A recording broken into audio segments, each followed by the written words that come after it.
तुझ्या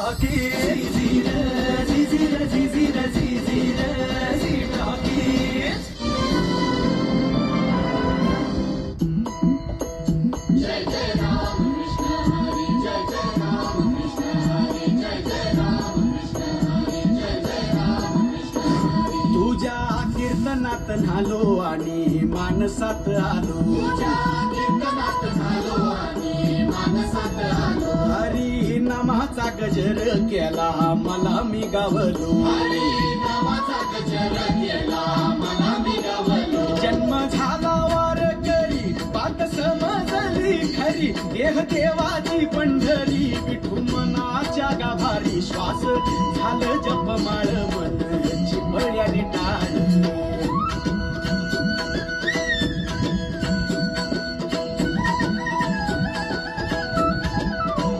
श्वास झालं जपमाळ मन चिपळ्याने टाळ, मेळ जीवाचा शिवाचा झाला अभंग जिण्याचा, गजर कीर्तनाचा, गजर कीर्तनाचा, गजर कीर्तनाचा, गजर कीर्तनाचा, गजर कीर्तनाचा, सोहळा आनंदाचा, गजर कीर्तनाचा, सोहळा आनंदाचा.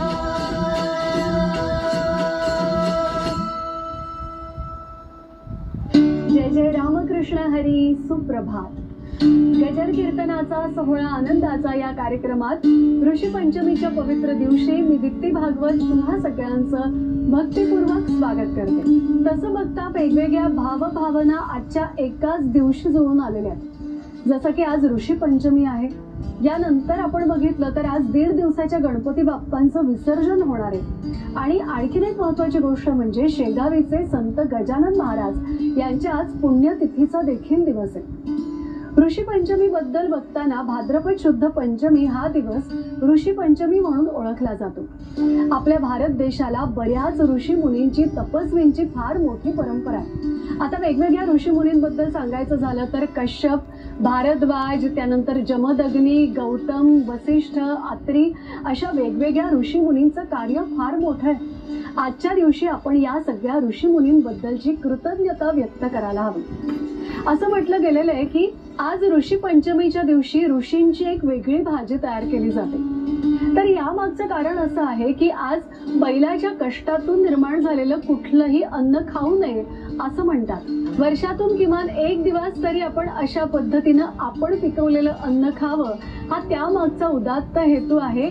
या अन्नाला ऋषीमुनींनी एक फार सुंदर शब्द दिलेला आहे, स्वकष्टार्जित. त्यामुळे आपण ह्याचा नक्कीच विचार करायला हवा. यासोबतच ऋषी मुनींनी आपल्याला ज्ञान, विचार, सिद्धांताचं एक फार मोठं भांडार दिलेलं आहे. आपण नक्कीच त्यावरती विचार, चिंतन, मनन करायला हवं आणि हा अमूल्य असा ठेवा आपल्या पुढच्या पिढीकडे आपण हस्तांतरित देखील करायला हवा. तर एकूणच आपल्याला लाभलेल्या सगळ्या ऋषी मुनींच्या प्रती आजच्या दिवशी कृतज्ञता व्यक्त करूया. त्यांच्या प्रती आदरभाव व्यक्त करत त्यांना वंदन करत आता मात्र ऋषी पंचमीच्या पवित्र दिवशी आजच्या भागाची सुरुवात करूया. श्री अष्टविनायक दर्शन या कथेचा आजचा भाग आपण श्रवण करणार आहोत. कथा आपल्या समोर सादर करणारे कथाकार आहेत हरिभक्तीपरायण गजानन महाराज शास्त्री. वक्रतुंड महाकाय सूर्यकोटि समप्रभ निर्विघ्नं कुरु मे देव सर्वकार्येषु सर्वदा. तुझ्या कृपेने दिन उगावे हा, तुझ्या कृपेने दिन उगावे हा, करुणी तव भजना वंदितो तुझला गजवदना, वंदितो तुझला गजवदना. गजवदना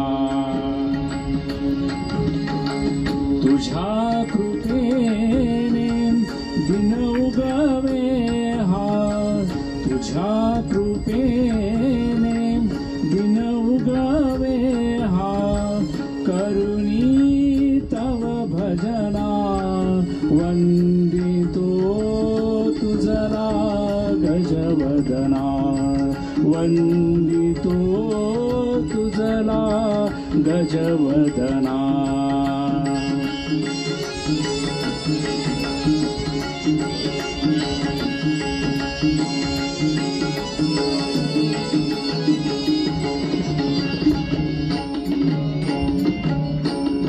सिंधूर वदना तुझला नमितो दर्शन दे मजला सुखकारक तू दुःख हरुनिया तारी प्रभो सकला विघ्न विनाशक म्हणती तुझला विघ्न विनाशक म्हणती तुझला तू अमुची प्रेरणा वंदितो तुझला गजवदना वंदितो तुझला गजवदना वंदितो तुझला गजवदना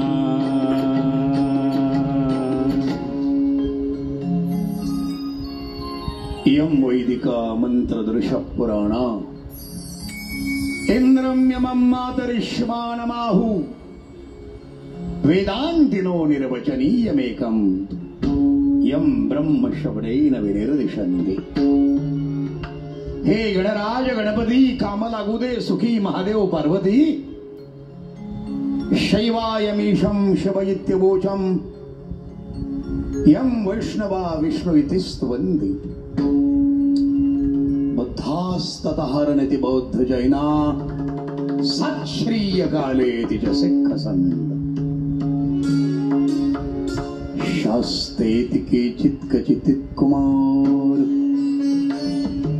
स्वामीति मातेति पितेति भक्त्या यम प्रार्थयन्ते जगदीशितारं स एक एव प्रभु अद्वितीय। असा अद्वितीय प्रभू सर्व विघ्नांचा नाश करणारा आपल्या सर्वांवर कृपा करणारा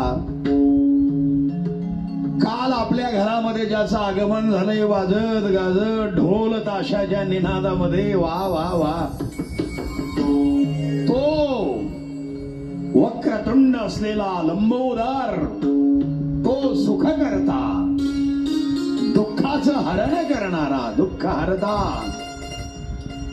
सुखाची समाधानाची आनंदाची वार्ता आपल्या सर्वांना देणारा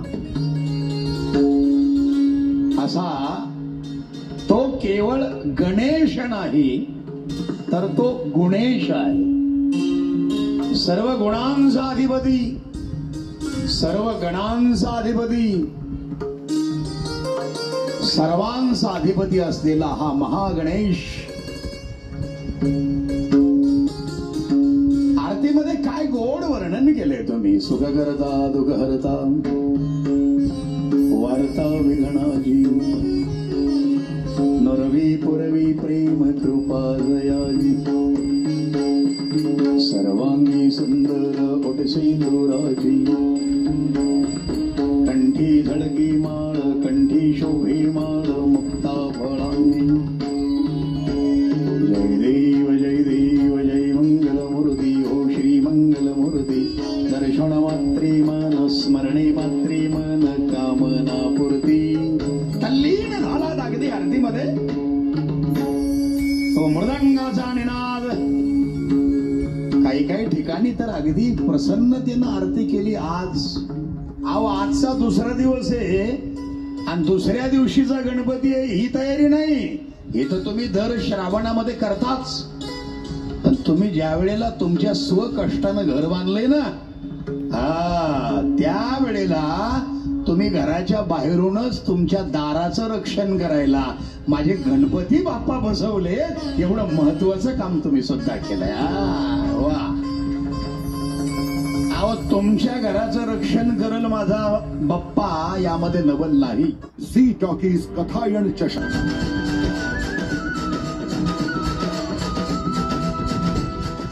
दुसरा दिवस आहे आपल्या गणरायाचा आणि तो मृदंग वाजू लागला. तन तन तेरेगडे दा, दिन दिन तेरेगडे दा, दिन दिन तेरेगडे दा. ताम ताम लपचुपतालम नादयते, ताम ताम लपचुपतालम नादयते, शुभतालम नादयते. अंगष्ठांगैनादम लास्यकतां गुरुदे. जय महागणाधिपतये. त्या मृदंगाच्या निनादामध्ये, वाद्यांच्या निनादामध्ये आपण ही आरती गायली आणि शेवटी ती आरती सर्वांना देत असताना तुम्ही लोटांगण सुद्धा घालीन. लोटांगण वंदिन चरण, डोळ्यांना पाहिन रूप तुझे, प्रेमी अलिंगिन आनंदी पूजिन, भावे वाळीन म्हणे नवा. त्वमेव माता जपिता त्वमेव, त्वमेव बंधुश्च सखा त्वमेव, त्वमेव विद्या द्रविणं त्वमेव, त्वमेव सर्वं मम देवदेव. कायेन जावण झेंद्रिर्वा बुद्ध्यात्मना वा प्रकृति सभा, करोमि यज्ञ सकल परस्मै नारायणाय. अच्युतं केशवं रामनारायणं कृष्णदामोदरं वासुदेवं श्रीधरं माधवं गोपिका वल्लभं जानकी नायकं रामचन्द्रं भजे. हरे राम राम राम हरे हरे, हरे कृष्ण कृष्ण कृष्ण हरे हरे, राम राम राम हरे हरे, हरे कृष्ण हरे. आणि अतिशय गोड अशी कापूर आरती केली या गुणेशाचं. पण गुणेशालाही म्हणजे माझ्या महागणाधिपतये गणरायाला गुण देणाऱ्या त्या कापरासारख्या गोऱ्या गोऱ्या पान असलेल्या माझ्या मालकाच्या मंदिरामध्ये जातात. आवड तुला बेलाची, बेलाच्या पानाची, हे होळ्या शंकरा. आवड तुला बेला, टाळे. आवड तुला बेलाची, बेलाच्या पानाची, हे भोळ्या शंकरा. कैलासराण शिवचंद्र मावळी, फणेंद्र माता मुकुटी धळाळ, कारुण्य सिंधू भवदुत्तारी, तुझवीर शंभो मज गुणतारी, मज गुणतारी, मज गुणतारी, मज गो. जय शिवशंभो. रवींद्रनलपूर्णहारी, स्वतेज नेत्री तिमिरोदधारी, ब्रह्मांड दिशा मदनांतकारी, तुझवीण शंभो मज गुणतारी, मज गुणतारी, मज गुणतारी, मज गुणतारी. हे भोळ्या शंकरा. आवड तुला बेलाची, आवड तुला बेलाची, बेलाच्या पानाची, हे भोळ्या शंकरा. जय शिवशंभो. असं म्हणत आपण आरती ओवळली कापूर टाकून. कर्पूर गौरम करुणावतारम, संसार सारम भुजगेंद्रहारम, सदा वसंतम हृदयारविंदे, भवं भवानी सहितं नमामि. एका बाजूला सासूबाई आहेत, एका बाजूला सुनबाई आहेत, छोटे छोटे लहान लहान बालगोपाळ आहेत, आजोबा सुद्धा बाजूला उभे आहेत, मोदकाचं छोटस ताट घेऊन उभे आहेत. वा वा वा. किती सुंदर आरती केली बरं तुम्ही आज. माझ्या गणराज गणपतीकडे, तुम्ही बसवलेल्या गणपतीकडे जरा डोळे भरून बघा. वा वा वा वा. विघ्नांचं हरण करणारा असा तो सुख करता माझा भगवान महागणेश. तुमच्या घरामध्ये सुख शांती समाधान हवंय ना माय बापाओ, पाहिजे ना. मग तुम्ही अगोदरच तयारी केलेली काय. अहो, आजचा दुसरा दिवस आहे आणि दुसऱ्या दिवशीचा गणपती आहे, ही तयारी नाही. हे तर तुम्ही दर श्रावणामध्ये करताच. पण तुम्ही ज्या वेळेला तुमच्या स्वकष्टानं घर बांधले ना, त्या वेळेला तुम्ही घराच्या बाहेरूनच तुमच्या दाराचं रक्षण करायला माझे गणपती बाप्पा बसवले, एवढं महत्वाचं काम तुम्ही सुद्धा केलंय. वा. अहो तुमच्या घराचं रक्षण करल माझा बाप्पा यामध्ये नवल नाही. ज्या विटेवरच्या मालकाचं आम्ही मोठ्या मुक्त कंठानं आनंदानं हृदय अगदी आनंदानं अगदी प्रफुल्लित करून आम्ही ज्या पांडुरंग परमात्म्याचं वर्णन करतो ना, त्या माझ्या पांडुरंग परमात्म्याच्या दारामध्ये सुद्धा गणपती बाप्पा आहे. हो. अहो नंदी हा महादेवाच्याच मंदिराच्या पुढे असतो. ए नंदिकेश्वरा, पण आजही भूवैकुंठ पंढरपुरामध्ये तुम्ही जा, तुम्ही असे वाळवंटातून तिकडे वर जर चाललात तिथं फार मोठी रांग असते. भक्तांची तर आता आहेच,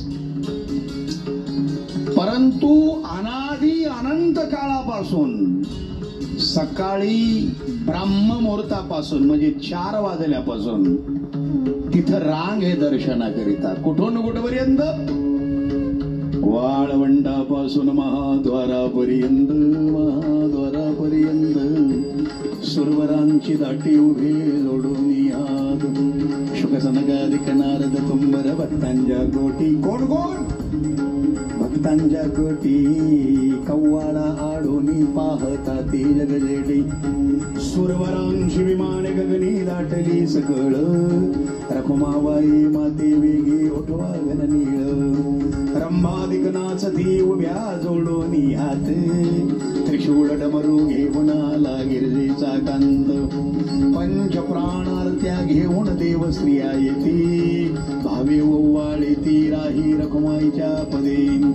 अनंत अवतार घेसी भक्ता कारणे, भक्ता कारणे कनवाळ कृपाळू दिनाला गे उद्धरणे. कनवाळ कृपाळू दिनाला गे उद्धरणे. चौयुगाचा भक्त नामा उभा कीर्तनी, उभा कीर्तनी. पाठीमागे डोळे लागून उभे ते जणी, पाठीमागे डोळे लागून. हे कशासाठी वर्णन? तो माझा महागणाधीश दारावर आहे. एरवी महादेवाच्याच मंदिराच्या समोर नंदी असतो, पण इथं एक विशेष नवल आहे. आज मी जे गणराज गणपती तुम्हाला सांगणार आणि बोलताना चिंतन सुद्धा केलं की मोरगावचा मोरेश्वर लय मोठं मंदिर, त्या मंदिराच्या समोर सुद्धा नंदी आहे. अरे नंदी का तव सभा मंडपी नक्षी सुंदर, शोभा साजरी हो शोभा साजरी. मोरगावचा मोरेश्वर लय मोठं मंदिर, 11 पायरी हो 11 पायरी हो. नंदी का तव सभा मंडपी नक्षी सुंदर, शोभा साजरी हो शोभा साजरी हो. मोर्या गोसाव्यानं याचा घेतला वसा, मोर्या गोसाव्यानं याचा घेतला वजा. अष्टविनायका तुझा महिमा गजा, अष्टविनायका तुझा महिमा गजा, अष्टविनायका तुझा महिमा गजा. मोरया मोरया मंगलमूर्ती मोरया, मोरया मोरया अष्टविनायक मोरया. मोरया मोरया वरद विनायक मोरया, मोरया मोरया मल्लाळेश्वरा मोरया. मोरया मोरया वरद विनायक मोरया, मोरया मोरया अष्टविनायक मोरया. मोरया दोन्ही हात वर जा. मोरया मोरया अष्टविनायक मोरया, मोरया मोरया अष्टविनायक. त्या मोरगावला सुद्धा माझ्या मयुरेश्वराच्या दारामध्ये नंदी. भगवान भोलेनाथानं सांगितलं, हे नंदी, हे नंदी. काय देवा? जा. कुठे? मृत्यू लोकांमध्ये. का?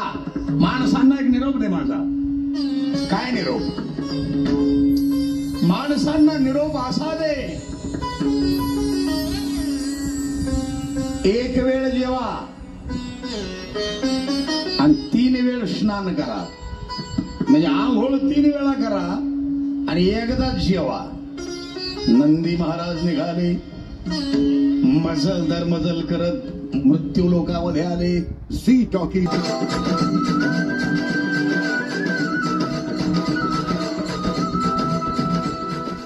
ऐका बरं, मोर गावला मयुरेश्वराच्या दारात नंदी आणि भूवैकुंठ पंढरपुरात मारुतीच्या म्हणजे हनुमानजीच्या मंदिरासमोर नंदी.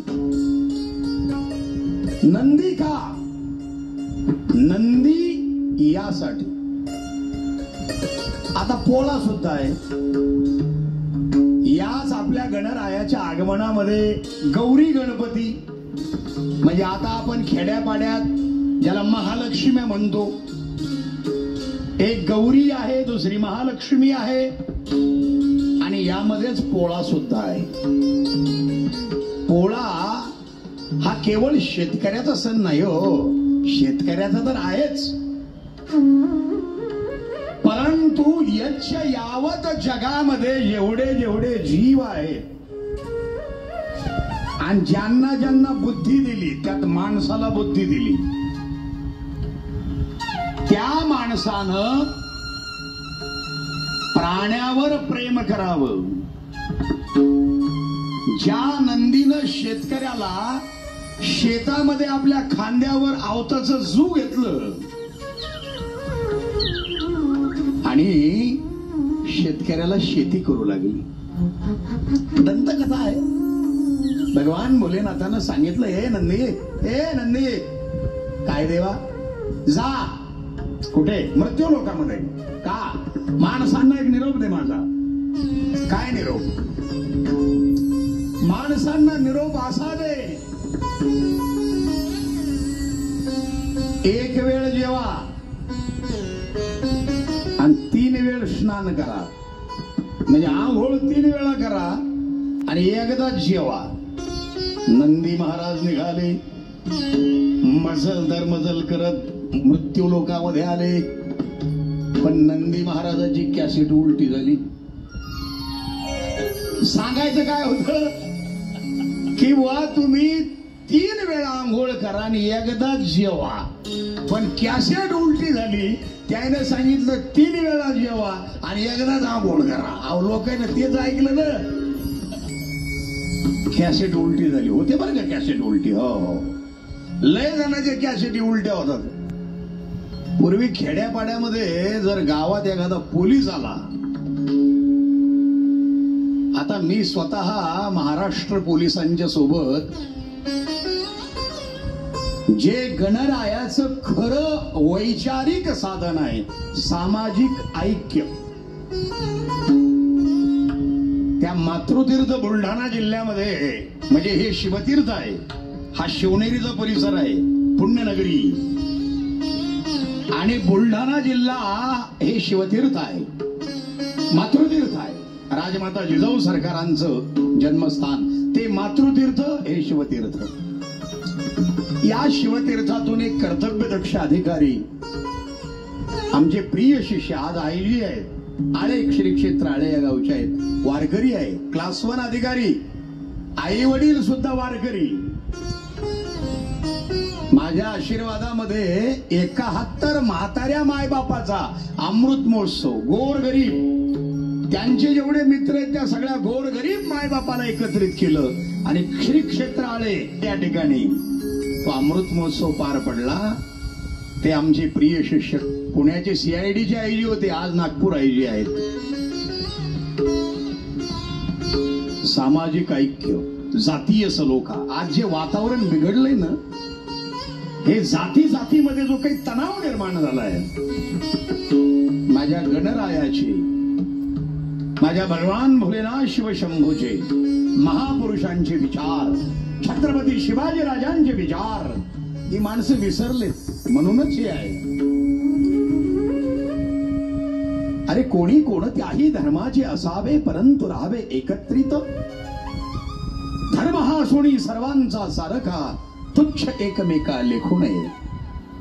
माझ्या गणराज गणपतीच्या आगमनानं घडतंय काय, मी नंदी सांगतो बरं का, जरा काळजीपूर्वक ऐका. ही बुद्धीची देवता, ज्ञानाची देवता, करुणेची देवता. तुम्ही म्हणालात ना, कर्पूर गौरम करुणावतारम संसार सारम भुजगेंद्रहारम सदा वसंतम हृदयारविंदे भवम भवानी सहितम नमामि. मंदारमाला कुलितालकाय कपालमालांकित शेखराय दिव्यांबराय दिगंबराय नमः शिवाय नमः शिवाय. एकता निर्माण करणारे हे दैवत आहेत. आम्ही हे सगळं सामाजिक ऐक्य निर्माण करण्याकरिता जिकडे तिकडे सामाजिक परिषदा घेतल्या, सगळं एकत्रीकरण केलं. कारण जातीपातीमध्ये विखुरल्या जाणं काही चांगलं नाही. कोणी कोणत्याही धर्माची असावी, परंतु राहावे एकत्रित. धर्म हा सोणी सर्वांचा सारखा, तुच्छ एकमेका लेखू नये. ऐका बरं, उद्दिष्ट एकची साधने पुष्कळ म्हणून गोंधळ होत असे. शुकदास म्हणे वेगळ्या मार्गाने एकाच ठिकाणी जाऊ सारे. अहो कधी कधी कॅसेट अशा उलट्या होतात माय बहिणी, काय सांगाव. एक माणूस नदीवर आंघोळीला गेला, त्याच्या पाठीमाग कुत्रं लागलं. इतकं धावत पळत आलं, एवढं गडबडीत बोलत त्याची कॅसेट उलटी झाली.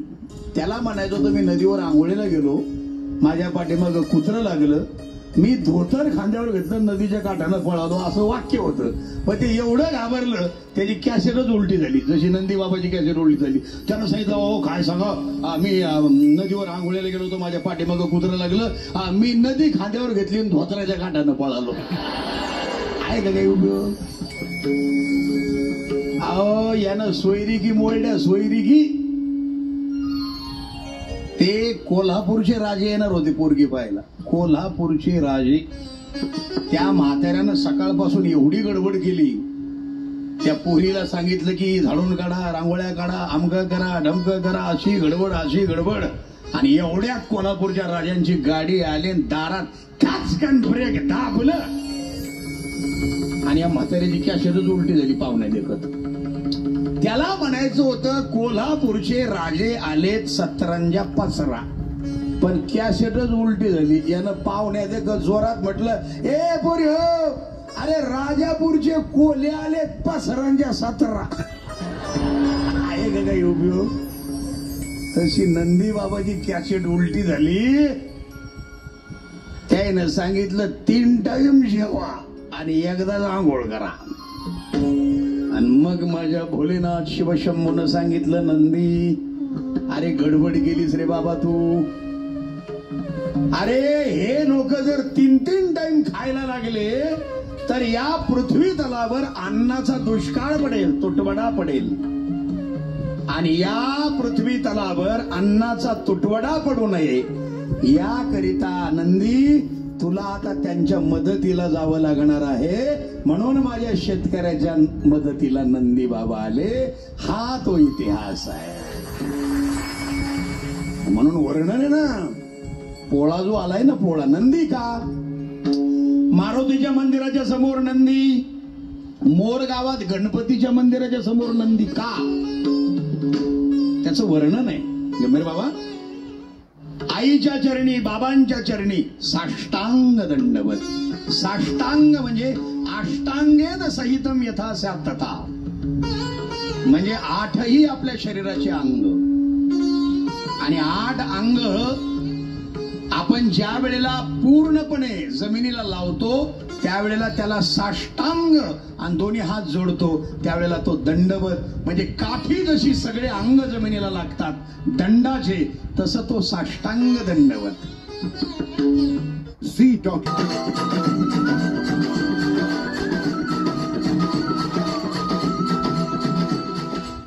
आम्ही कष्टाळू शेतकरी, काळी आई आमची पंढरी. आम्ही कष्टाळू शेतकरी, काळी आई आमची पंढरी. आमच्या दुनियेची दौलत सारी, जोडी बैलाची खिल्लारी, जोडी बैलाची. पोळ्याचा सण हा जोडी बैलाची, खिल्लारी. ऐका, शिंग बैलाची टोकदार, शिंग बैलाची टोकदार, जशी भवानी तलवारी.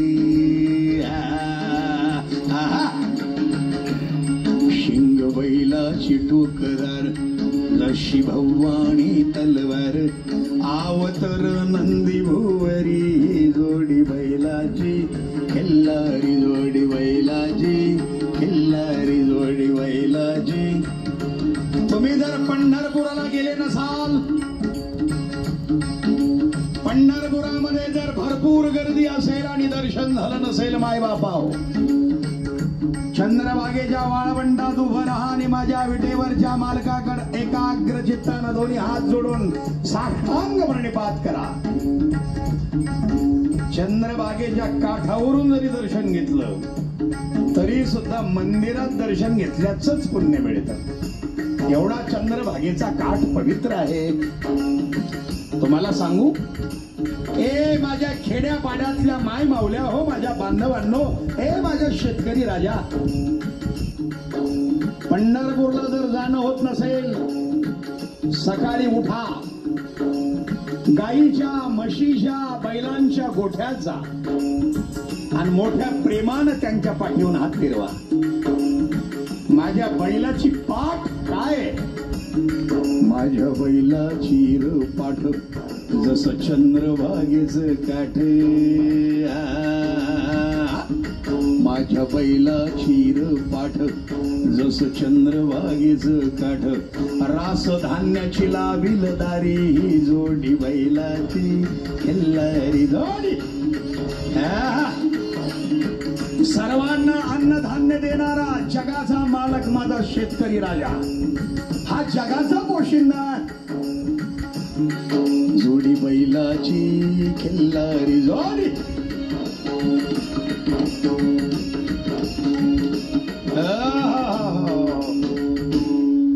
म्हणून नंदी महाराज शेतकऱ्याच्या मदतीला आले.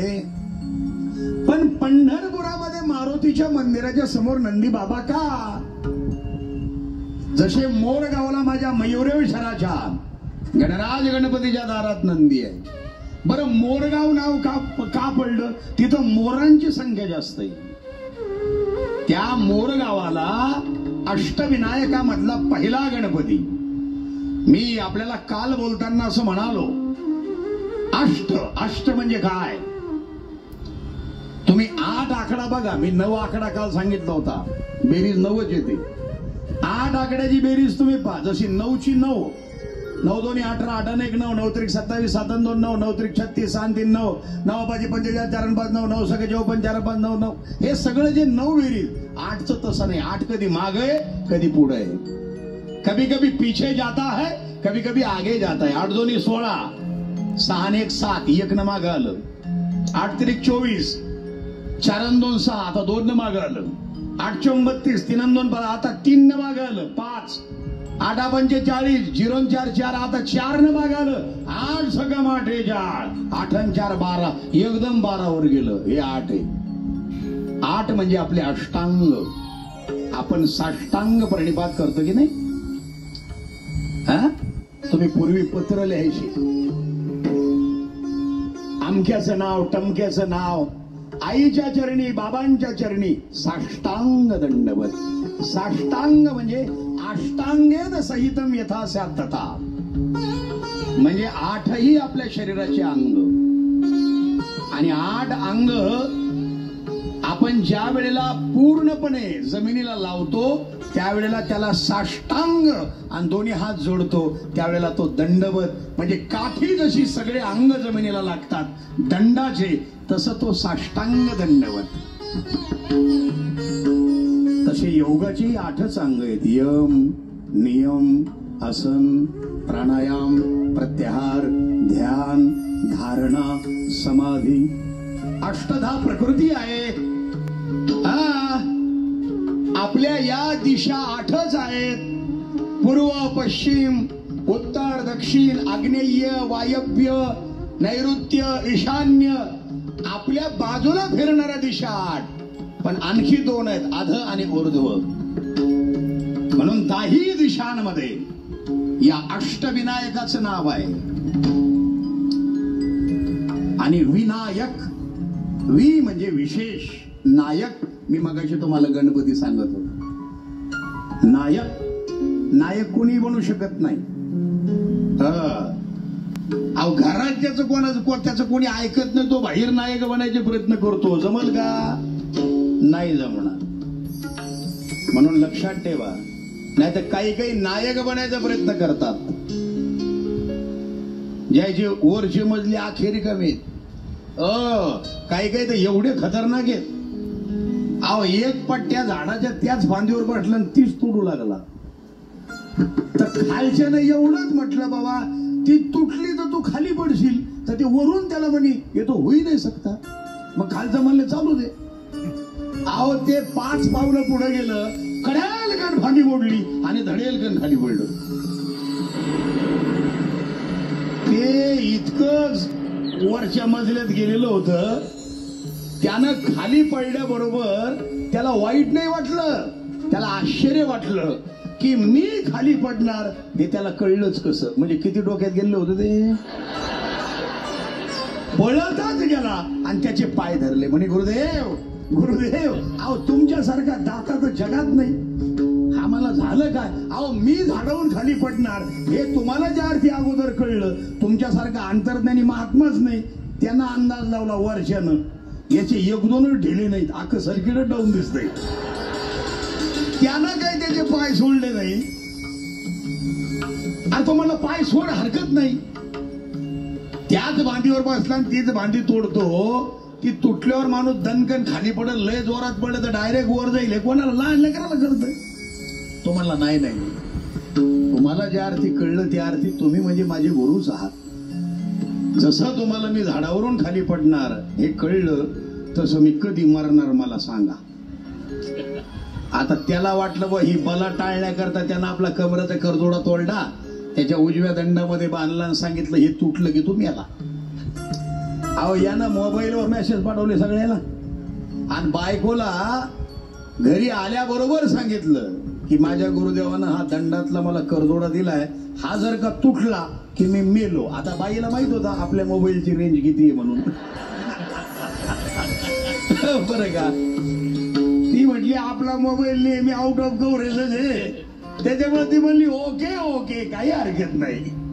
पण मावशी एक दिवस आंघोळ करताना खरंच बाथरूम मध्ये तो करदोडा तुटला आणि बाथरूम मधूनच जोरात आलडलं.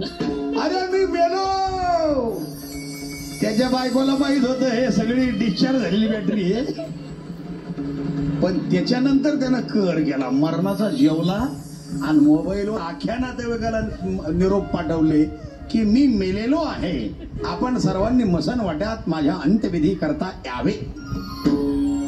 अहो लोक धावत पळत झाले ना. हे जेवून खाऊन कुदळ फावडं बिवडं टोपलं बिपलं घेऊन गेलं, यानंच खड्डा खोदला स्वतःसाठी. उशी घेऊन गेलं पुन्हा त्या खड्ड्यात आणि उशी टाकून झोपलं. अहो आखे पाहुणे जमा झाले, ओ पाहुणे तुम्ही बाहेर या बाबा, तुम्ही मेले नाही, बाहेर या.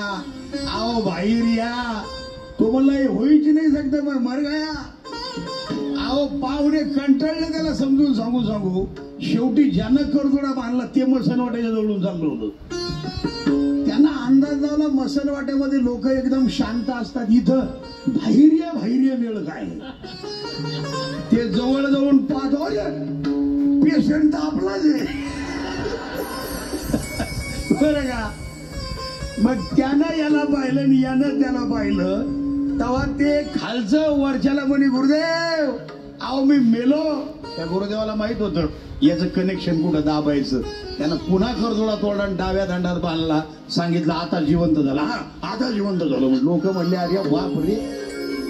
मग इतके जर गेलेले लोक आहेत ते जर नायक बनायचा प्रयत्न करत असतील तर दुनियाचं काय होईल तुम्ही याचा विचार करा ना.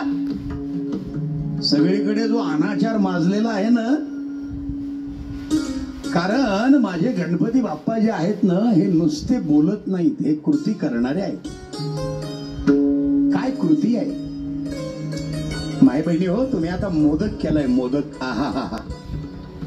माझ्या गणपती बाप्पाच्या हातामध्ये मोदक आहे. मोदक या शब्दाचा अर्थ कळला का तुम्हाला? अहो, मोदक या शब्दामध्ये मुद नावाचा धातू आहे. म्हणजे मोद, मोद म्हणजे आनंद देणे. तुम्ही बघा, दिवसभर जर जेवायला दिलं नाही, हे कधी कधी उपास धरणारे जे पट्टे आहेत ना, कधी कधी काय नाही, एखाद्या वेळेस उपास धरू द्या, अख्ख्या दुनियाला सांगतात मला उपास आहे, मला उपास आहे, मला उपास आहे, मला काही बोलू नको बाई, मला उपास आहे. बाई सुद्धा हो. आणि ज्या दिवशी उपास त्याचे 4 दिवस आधी नियोजन असतं. सकाळी 1 किलोभर साबुदाणा खायचा, त्याच्या 10 मिनिटानंतर 2-3 डझन केळं आणायची, त्याच्यानंतर मग 4-5 भाकरी आणायच्या, त्याच्यानंतर मग एखाद्या किलोभर दही आणलं तर काही हरकत नाही, साखर टाकून. त्याच्यानंतर मग चांगलं 2-3 लिटर दूध आणू. अरे उपास धरला बाई का आखा बाजार तू खाली गेला, इतकं खाल्लं त्या दिवशी. उपवास, उप म्हणजे जवळ, वास म्हणजे राहणे, त्याचा अर्थच आहे. उपवास म्हणजे नुसतंच उपाशी राहणे नव्हे, देवाच्या जवळ राहणे. लक्षात ठेवा. हा मोद जो आहे ना, मोद, क या शब्दाचा अर्थ आहे नारा. व्याकरणाचा नियम आहे. कारण गणपती बाप्पा जे आहेत ना, ही खरी ज्ञानाची देवता आहे. मायबापा ऐका, ही 18 पुराणे माऊलींची ओवी आहे. ज्ञानेश्वरीच्या पहिल्या अध्यायामध्ये वर्णन आहे 18 पुराणे तीची मणिभूषणे पदपद्धती खेवणे प्रमेय रत्नांची. 18 पुराण लिहिण्याचं काम व्यासांच्या जवळ बसून गणपती बाप्पानं केले. मायबाई, ज्या वेळेला व्यास तपश्चर्या करू लागले, ब्रह्माजी प्रसन्न झाले. अरे ए कृष्ण द्वैपाय ना व्यासा, अरे बाबा माझा आशीर्वाद आहे तुला. त्वम एव अहम, तू मीच आहे, माझा तुला आशीर्वाद आहे. आता तू पुराणांची निर्मिती कर, शास्त्रांची निर्मिती कर. पण व्यासजींनी दोन्ही हात जोडले आणि ब्रह्माजींना म्हणाले, ब्रह्मदेवा मी रचना करू शकतो, पण मला लिहिणारा कोणीतरी द्या. आताच्या भाषेत आम्हाला रायटर द्या. मग ब्रह्मदेवानं सांगितलं, जगाच्या पाठीवर असा एकमेव रायटर आहे, उसका नाम है मेरे गणपती बाप्पा मोरया. गणपती बाप्पा आले. माय बहिणी हो, किती ज्ञान, किती बुद्धी. व्यासांना त्यांनी सांगितलं, माझी एक अट आहे, मी एकदा लिहायला सुरुवात केली की मी लेखणी थांबवणार नाही. एक बार लिखने के लिए शुरू किया, पुन्हा माझी लेखणी थांबणार नाही, तरच मी तुम्हाला लिहून देतो. मग आता विचार करा, गणपती बाप्पाची लेखणीही थांबली नाही पाहिजे आणि ते काय साधे सुधे श्लोक नव्हते, मूळ संस्कृत भाषेमधले श्लोक. लेखणी थांबली नाही पाहिजे. पण मग व्यास महर्षींनी सांगितलं, गणराया ओ गणपती बाप्पा, मी तुम्हाला श्लोक सांगेल, पण तुम्ही त्याचा अर्थ बी लिहायचा. मग व्यासांनी एक श्लोक सांगावा आणि गणपती बाप्पानं त्याचा अर्थ लिहिणीपर्यंत पुन्हा व्यासाने दुसरा श्लोक गणपती बाप्पांना सांगावा. अशा पद्धतीने 6 शास्त्र, 18 पुराण, दशोपनिषदे, उपरी दशोपनिषदे, ज्ञानेश्वरीमध्ये वर्णन आहे. 10 उपनिषद तयार झाले. ईशकेन कट प्रश्न मुंड मांडुक्य तित्तिरी छांदोग्यम ऐतरेयम च बृहदारण्यकम तथा.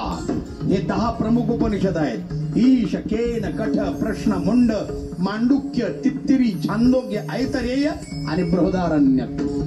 6 शास्त्र निर्माण झाले. न्यायशास्त्र, पृथक्व्याप्तेजो वायवाकाश काल टिक आत्मा मनांशिन वैव, असं न्यायशास्त्राचं सूत्र आहे. न्यायशास्त्र, योगसूत्र, योगशास्त्र, ज्याच्यामध्ये महर्षी पतंजलींनी योगाची सूत्र तयार केली. न्यायशास्त्र, योगशास्त्र, वैशेषिक शास्त्र, सांख्यशास्त्र, पूर्वमीमांसा, उत्तरमीमांसा शास्त्र निर्माण झाले. 18 पुराण निर्माण झाले.